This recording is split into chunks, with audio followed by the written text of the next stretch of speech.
I believe it's going to be a paternity test to find out which one of these gentlemen is my natural father. Okay, I'll be talking at this level. I'll be talking at this level. Unless there's a fight! And then I'll say, we'll be right back.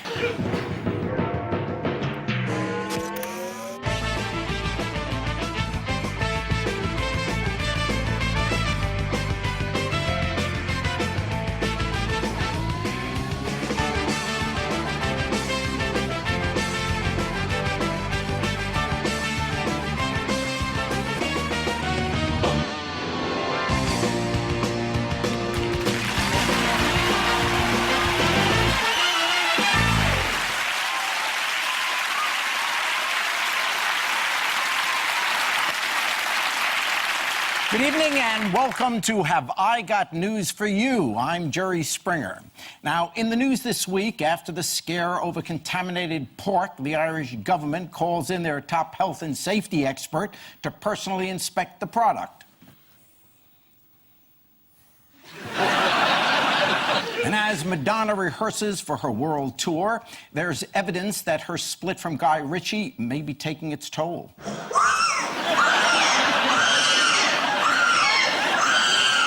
And as a new venue is chosen for the Olympic equestrian events, Tessa Jowell insists on trying out the facilities for herself.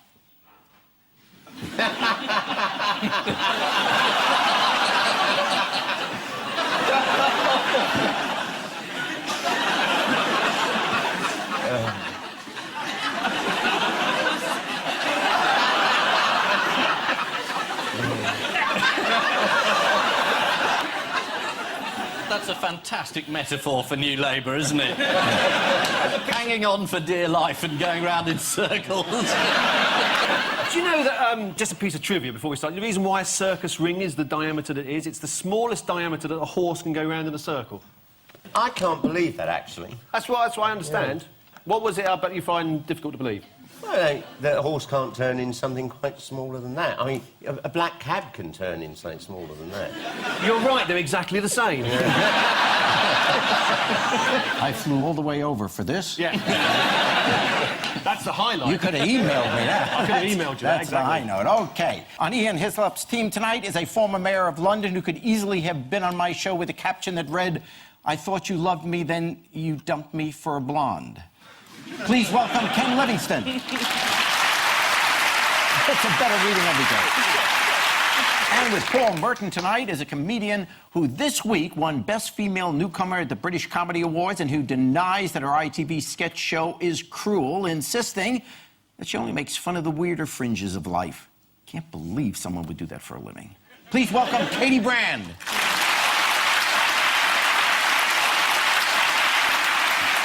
Okay, in round one, we cover the biggest stories of the week. Ian and Ken, take a look at this. Well, it's money being handed out. Must be the government. Yeah. No, it's threatening to take it away. That must be the government. This is the plan that everyone's got to offer themselves up for work if they're on benefits. I didn't understand about this. If you work for 2 years full-time, you'll be eligible for benefits. Isn't that just a job? This is a new set of government plans designed to get bums back to work just as soon as there's work to go back to. Is that what they call it? Bums back to work? Who's proposing this new legislation? The Labour Party. The government. James Purnell. Lovely boy. They will have to go to regular training courses and prove that they are actively looking for work by updating their CVs.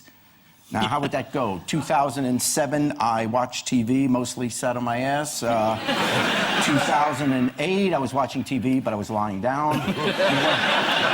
2009, gave up, Jerry Springer on again. 2010 appeared on Jerry Springer. Anyway, if you don't show up for interviews, claimants will have their benefits cut. What does James Purnell know about not showing up? Oh, he didn't turn up once to a photograph. He was supposed to turn up at the opening hospital, couldn't make it, so they pasted him in. Here's a photo of a hospital opening that James Purnell should have shown up to, but didn't. Now, here's the photo after it was altered slightly.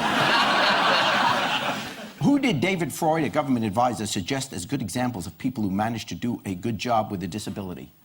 Blunkett. joke. family. I'm glad you laughed. I suppose the fact that he'd done a Royal good job family? is quite funny. Royal family. Royal family. Did you say the royal family, Jerry? No, I'm asking you. Is it the, yeah. No, I don't think the royal family would be involved in it. Well, the answer is Stephen Hawking and Lord Nelson. I've forgotten what the question was. I'm absolutely intrigued by the answer. Stephen Hawking and Lord Nelson. Most of the Battle of Trafalgar he directed from an airing cupboard in Wolverhampton. You want to see someone else really doing a good job? Take a look at this. Oh, yeah.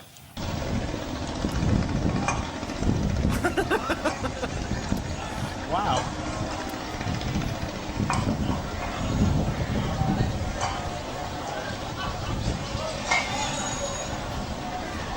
That's unbelievable.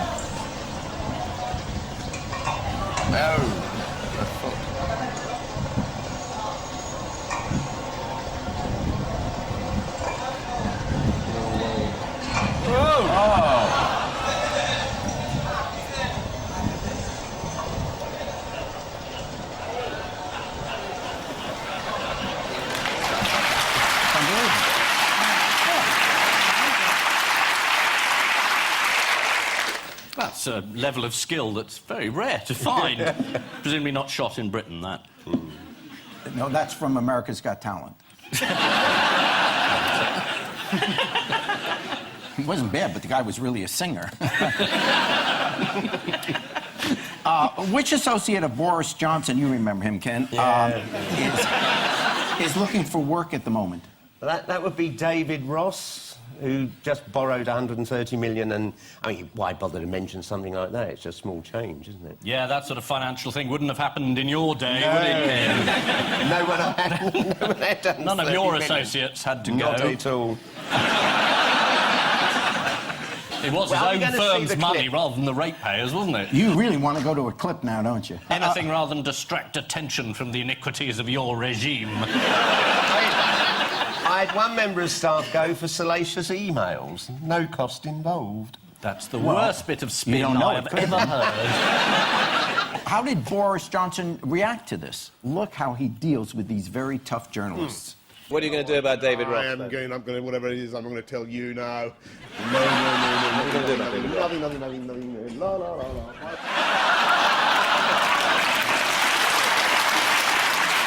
I wish I'd thought of that. Yeah, there was you saying, I stand by Lee Jasper, and all he had to say was la la la. This is the guy who beat you? Yeah. Well, can I... Mind you, it's this programme's fault. No one had heard of him until he was on here. I mean, he was sitting there, next thing you know, he's mayor. He has a newspaper column. He does. Yeah, and he concentrates, as I understand, on the more important issues of the day. Take a look.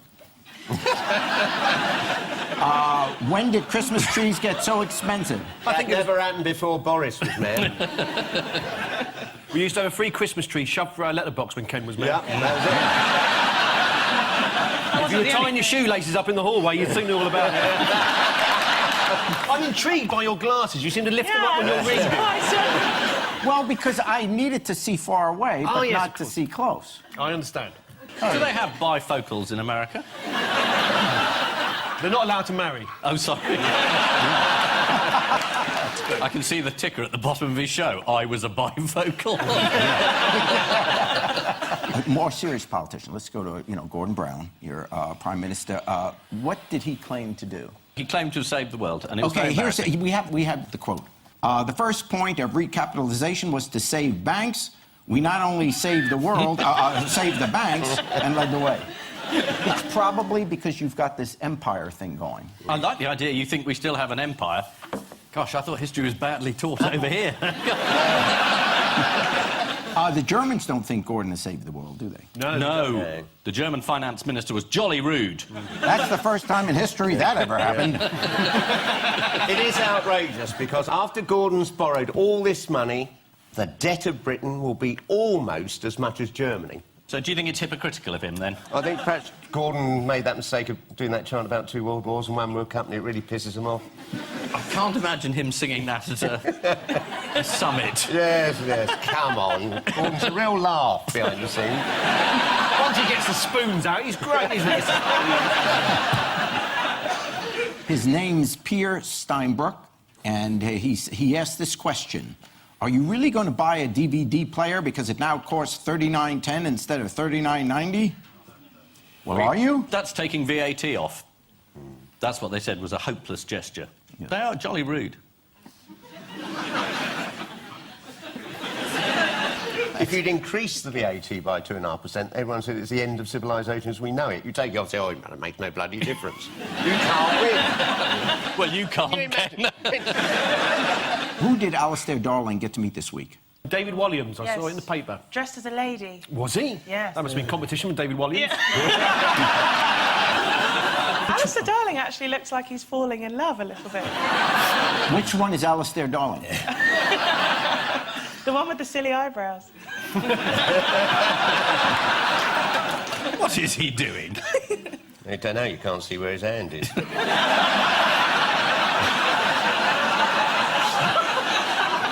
Okay, staying with politics, did you see that the inventor of the clangers died this week?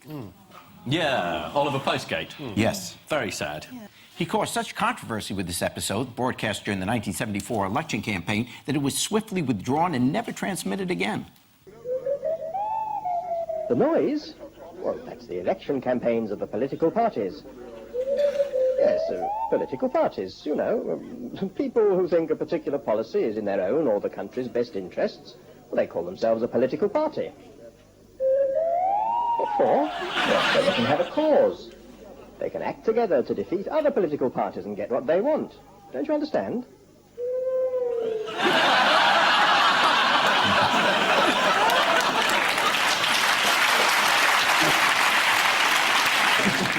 The creator of the clangers and Bagpuss passed away this week. Talking about Bagpuss's enduring popularity, Connie Huck said, Bagpuss wasn't your normal TV character. He was saggy, fat, and pink. Well, I hear it worked for John Sargent. All right, Paul and Katie, here's yours. OK.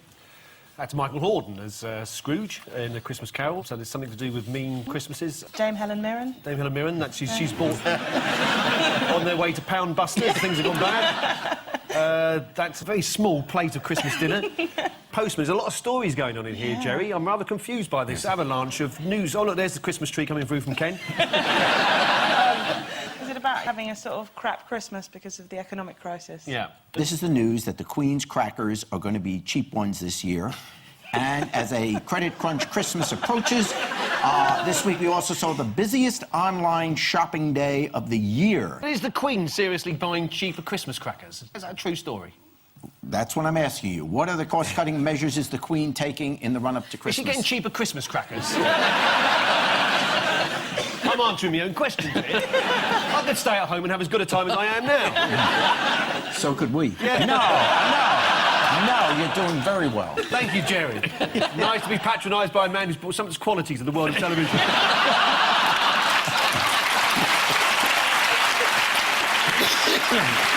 Also, according to the News of the World, the Queen has urged grandsons William and Harry to keep their winter holidays as low-key as possible.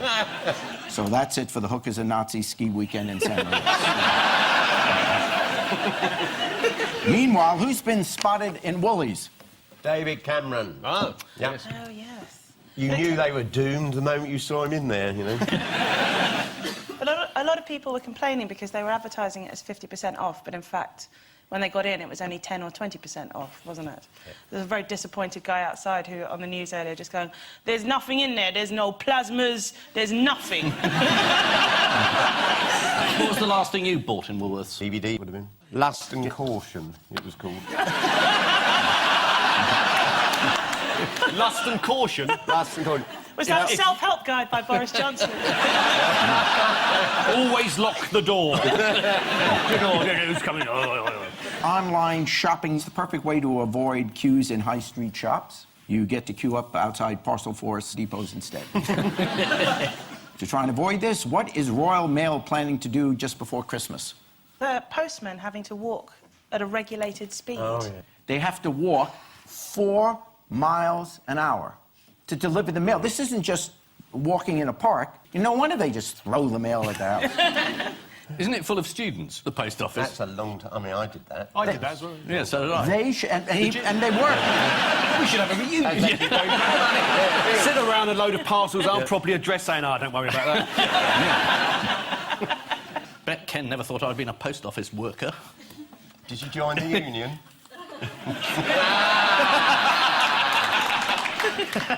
Does anyone know the best-selling gift so far online? Here's a clue. Borat. Oh, the leotard thing. Is it the green leotard thing? It's the mankini! Here's another idea. Oh, I saw this. This is a mug with Jesus' portrait on it, and... How did you figure that out? You're unbelievable. I watch a lot of daytime telly, Jerry. When you put the hot water or hot liquid in that, the beard disappears. Do we get to see the effect of the beard disappearing as hot liquid goes in? You No. got the... Look, I don't make the budget of this show. They couldn't... Would a cup of hot water push us way into the red? Have you seen this set? Look at it. Meanwhile, what has Nancy Dell'Olio been telling Jeremy Paxman? She was on to talk about things that people might like to buy for Christmas, and she's brought out a range of lingerie, hasn't she? Here she is on Newsnight this week discussing the cost of Christmas.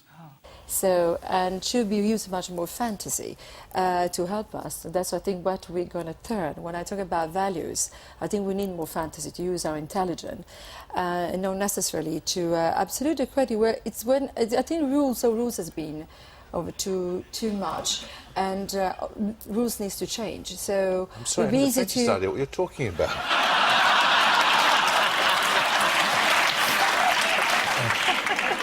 She was on there promoting some bras and pants. Well, who's going to buy them now? Exactly. I don't think you buy them for women who talk. I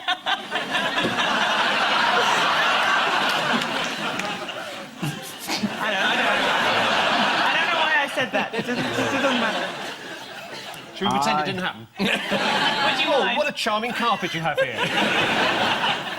Yes, it's the news that even the Queen is going to have a frugal Christmas. Pulling the crackers is always a tense affair at Buckingham Palace as Charles proudly puts on a paper crown and is instantly ordered to take it off by his mother. This week also saw the busiest online shopping day, Mega Monday. The Times included a list of some of the most popular online presents, including for $15.99, Dawn French's autobiography, Dear Fatty. That's not Dear Fatty, that's extortionate.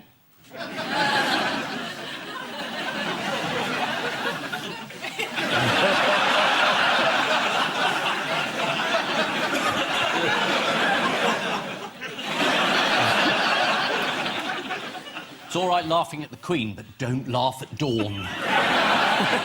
So at the end of that round, 2 points each. Whee.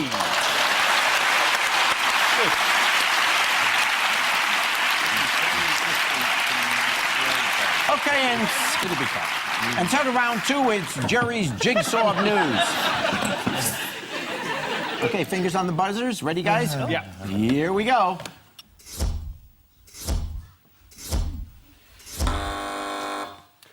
It's beginning to emerge there, but somebody has done some research that shows that animals have a much wider range of emotions than some scientists previously thought. I think sort of dog owners have always felt that the dogs have the ability to feel remorse or nostalgic or a slight sense of whimsy. Irony. The Pekingese is very strong on irony. Walks around saying, I'm not really Chinese at all.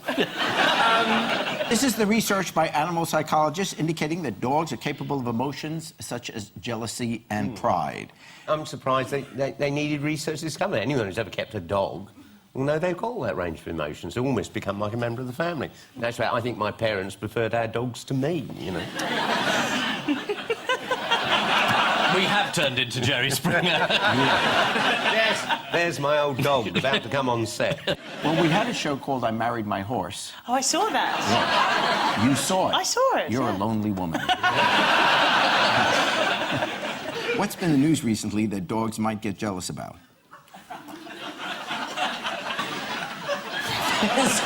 This is horrible. Yeah. I'm going to tell you. Change the subject. again. I don't choose this. I'll get it. I wanted to move on, and they just keep putting these Jerry, questions you're not here. a slave to those cards. Burn them! Burn them! Chuck them! Chuck 'em, get rid of them. Chuck 'em.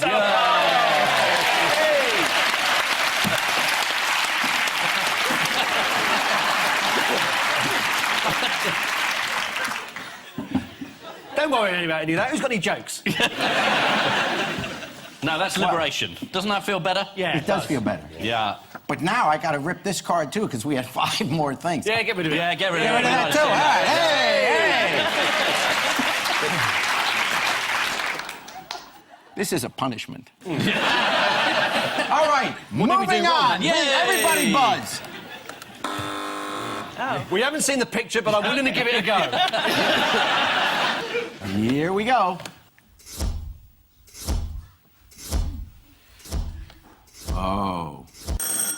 This is the governor of Illinois yes. who is trying to flog Barack Obama's Senate seat for about £500,000, and the FBI have tape recorded him talking to all these people who think they might buy it.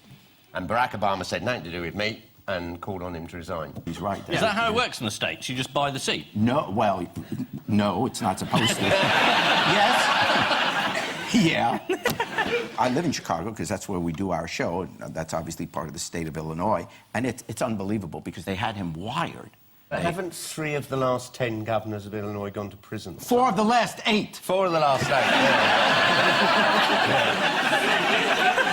People get it right. How dare you suggest we're not very corrupt indeed? This is the prosecutor.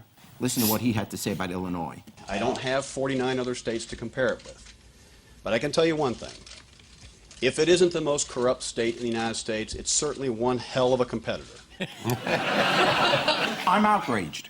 To suggest that other states can compete with us is... We know how you feel. It's like when someone says that Britain's 2nd teenage pregnancy rate in Europe. It's infuriating. I thought we were first. We are. But people lie, Ken.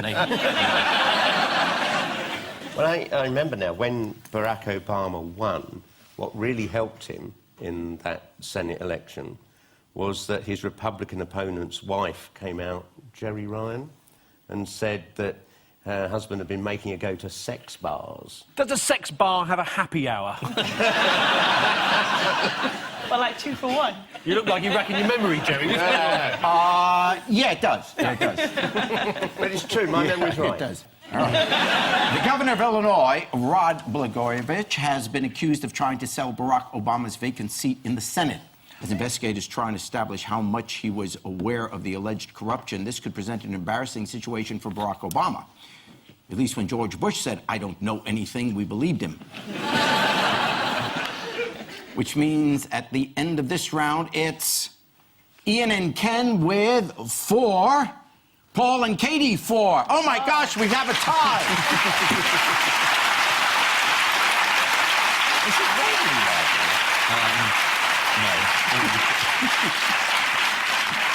Okay, time now for the odd one out round. Ian and Ken, your 4 are David Cameron, David Sowell, Yep. Ken Livingston, and Randy Bumgardner.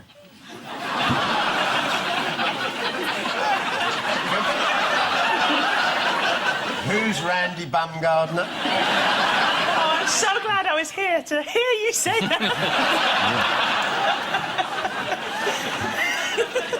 David Soul wears his glasses like you, Jerry. Oh. Well, isn't that interesting? Because he played me in the opera. Oh, wow.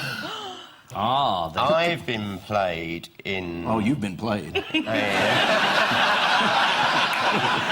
Has Bumgarden, or whatever his name is. Has he been in Bumgardner, whatever his name is? Yeah. We know his name's Randy Bumgardner. There's no 2 ways about it.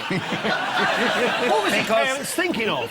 Certainly What was his no mother thinking of when she met a guy called Bumgardner? Yeah, I want to marry you. No one's done a play or opera about David Cameron, say Bumgarden or whatever. Has had a play or opera about him, that's it. I'm doing my best. Good. Cameron's the odd one out, is that what you're saying? Yeah. Yeah. Bloody odd. Well, here's the deal. They have all... Hang on a sec, give us a clue first. A clue? Yeah. Find another job. No,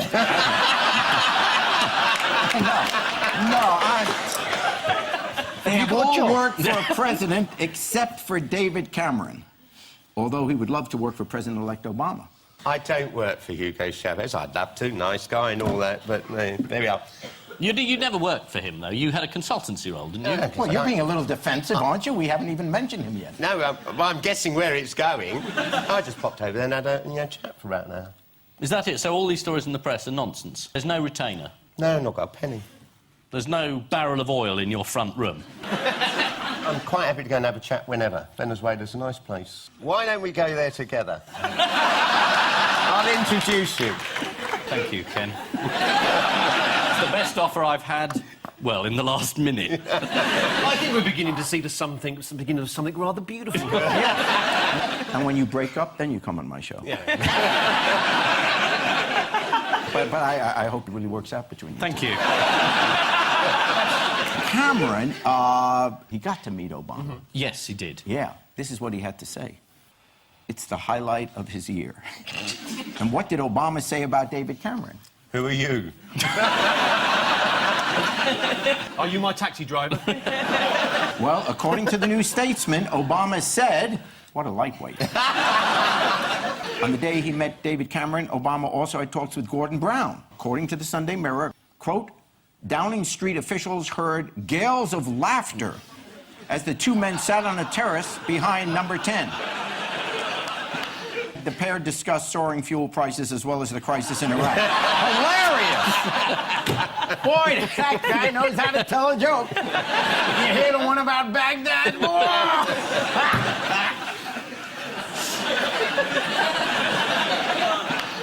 Now, according to the Evening Standard, David Soul once stuffed envelopes for JFK while JFK was busy stuffing... Well, let's not... Ken Livingston is working as a consultant for Venezuelan President Hugo Chavez. You can't just announce that when he's denied it. You know, this is England. It's not America, you know. Should we have a lie detector test? Yeah. Or a fight. According to The Guardian, shortly after taking Ken on as a consultant to his regime in Venezuela, Chavez lost control of the capital city in regional elections. That old magic rubbing off straight away. Randy Bumgardner.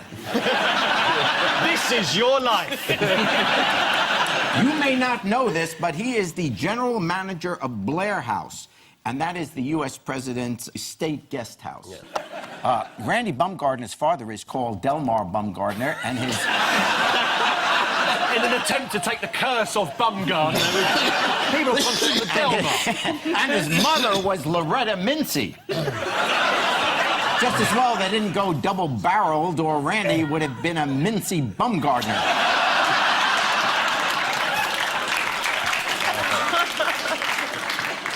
Paul and Katy, here's your odd one out. West Ham fans? Yes. The TARDIS, late-night revelers in Bolton, and beluga whales.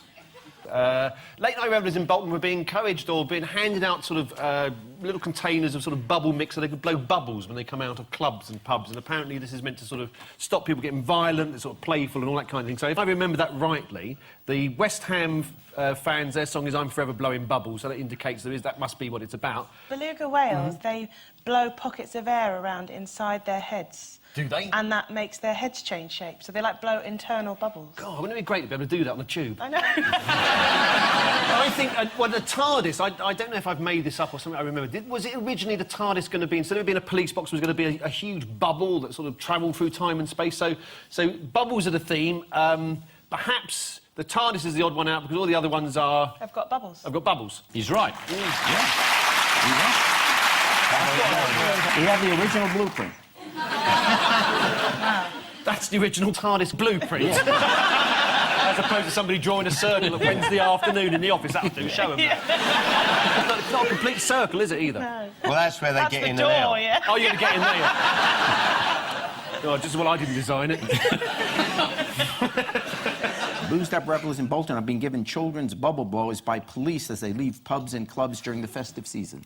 The plan to distribute bubble-blowing machines to drinkers in Bolton seemed to be working until one clubber, we call her Katy, turned to his mate shouting, "Oi, did you spill my bubble mix?" They're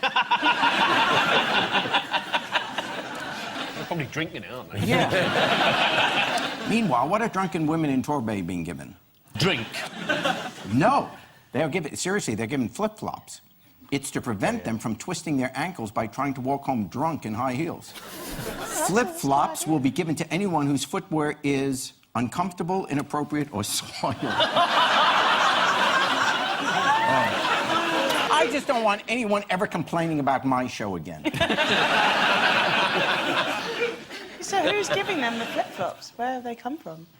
Oh, I just need a new pair, so I was thinking of going down there, that's all. Well, soil your shoes and you'll got it. Oh, I'm way ahead of you, Jerry. I know. Beluga whales can blow bubbles. And here they are blowing bubbles at an aquarium in Japan. That is, oh. Evening.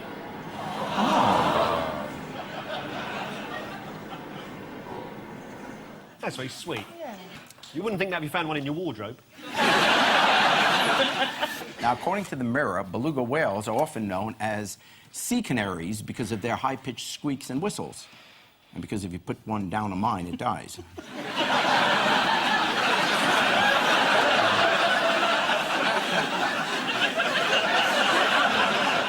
Whales have surprisingly good communication skills. According to the Telegraph, scientists in Japan have given a beluga whale a vocabulary of 3 words. Stop harpooning me.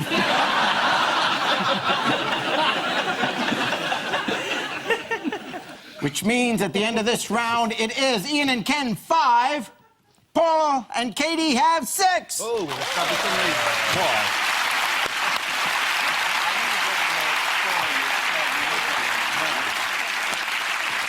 Time now for the Missing Words round, which this week features as its guest publication the international magazine on pig production, Pig Progress. I actually own a pig. Do you? That's true. I bought a pig. They make good pets, I think. No, yeah, not a potbelly pig, a 400-pound pig. Well, actually, it was being auctioned off at a county fair.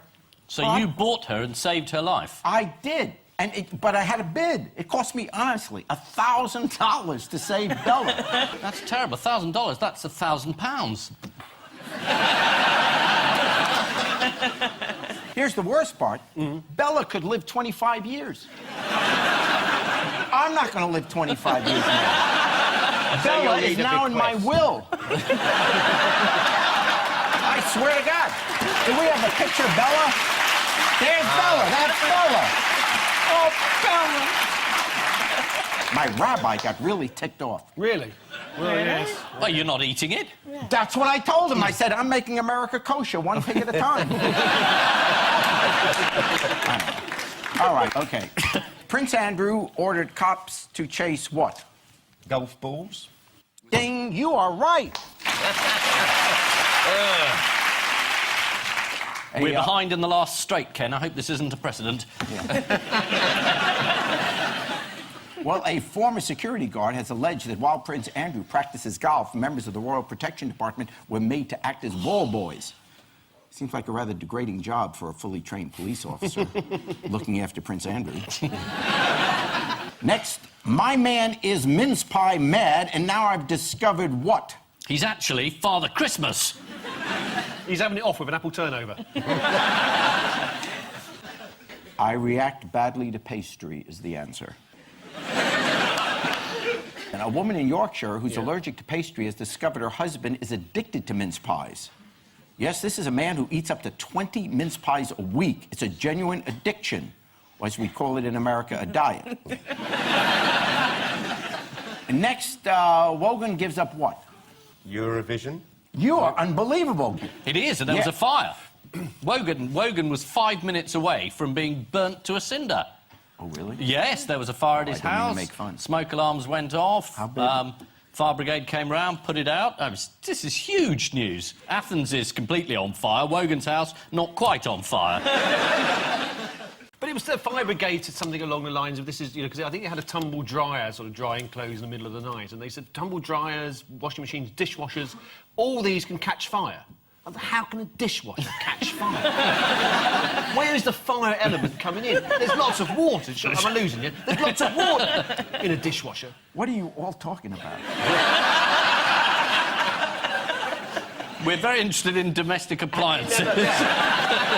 Yeah, well, he has announced that he's quitting the Eurovision Song Contest. Katy, wasn't your spoof of Lily Allen mistaken for the real thing? It was, yeah. I did a spoof of a Lily Allen track, and I called it Banal. And it was all about having a cup of tea. And it was on, got some Radio 1 airplay. And, yeah, some people phoned in, and one person said they thought it was a return to form for Lily Allen. Next, top 10 worst predictions ever include what? I will be back for another term, says Ken. It's the iPod. Alan Sugar said that the iPod wasn't going to last anything. He said in 2004, the iPod's finished, it's useless, it's rubbish, and since then they've sold about 170 million of them. You said that because you looked at the teleprompter. Yeah, I saw it said iPod there. Well, it's true. Yep, Alan Sugar, you were right, made this prediction. He said the iPod would be dead by next Christmas. He said we'd all be listening to our faxes. Not the worst business decision Alan Sugar's ever made. I'm told he let Ruth Badger slip through his fingertips. What? Ruth Badger? I am saying stuff I don't know anything about. So, was the lost what ever really lost? It must be the lost people of Agabooboo. Or we haven't had a pig one for a while. No, we haven't had a pig one at all. Was the lost mythical pig of Leicestershire ever really lost? The big pig of Leicester. The Leicester pig. Yeah. It was the lost city of Machu Picchu. Machu Picchu. Machu Picchu, that's it. Yeah. It was never lost. It's just that Europeans hadn't found it. Yeah. You're right. American explorer Hiram Bingham's claim to have discovered the Inca city in 1911 is being challenged. You see, for years, the city of Machu Picchu lay unvisited and shunned by locals. Machu Picchu roughly translate as Milton Keynes.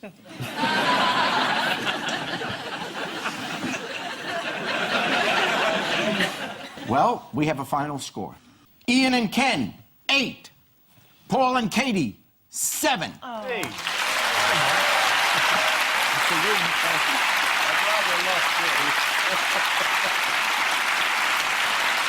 I think I earned that. But before we go, there's just time for the caption competition. Oh my gosh, I almost forgot that. Yeah, wow. This is the bit they edit out every week. So let's bear that in mind as we struggle towards something funny. You put the show on every week? Yeah. We thought every day would be torture.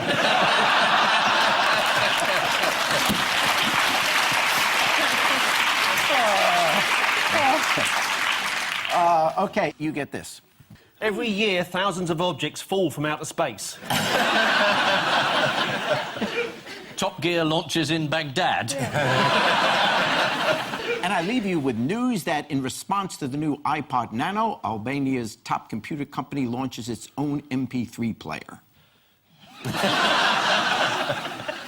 In California, David Guest admits that one of the reasons his marriage to Liza Minnelli failed is that he actually prefers younger women. And in North London, there's a bad moment for Boris Johnson as he pulls open his curtains to see a new business has opened up across the road. Good